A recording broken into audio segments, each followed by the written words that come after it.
How to make Instagram private after making it a business account.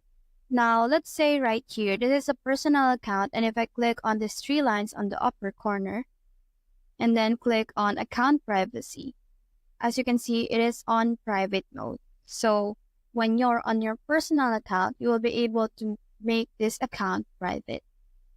However, if it is a business account, let's switch account like right here.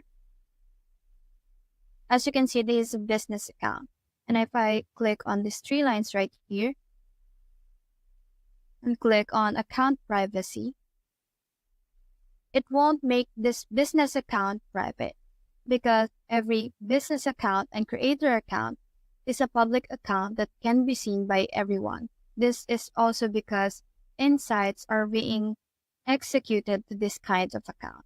Now, if you want to change your business account into a personal account, all you have to do is to click on Professional Dashboard, click on this settings right here, scroll down and click on Creator or Business. You just have to scroll down and click on Switch Account Type and click on Switch to Personal Account.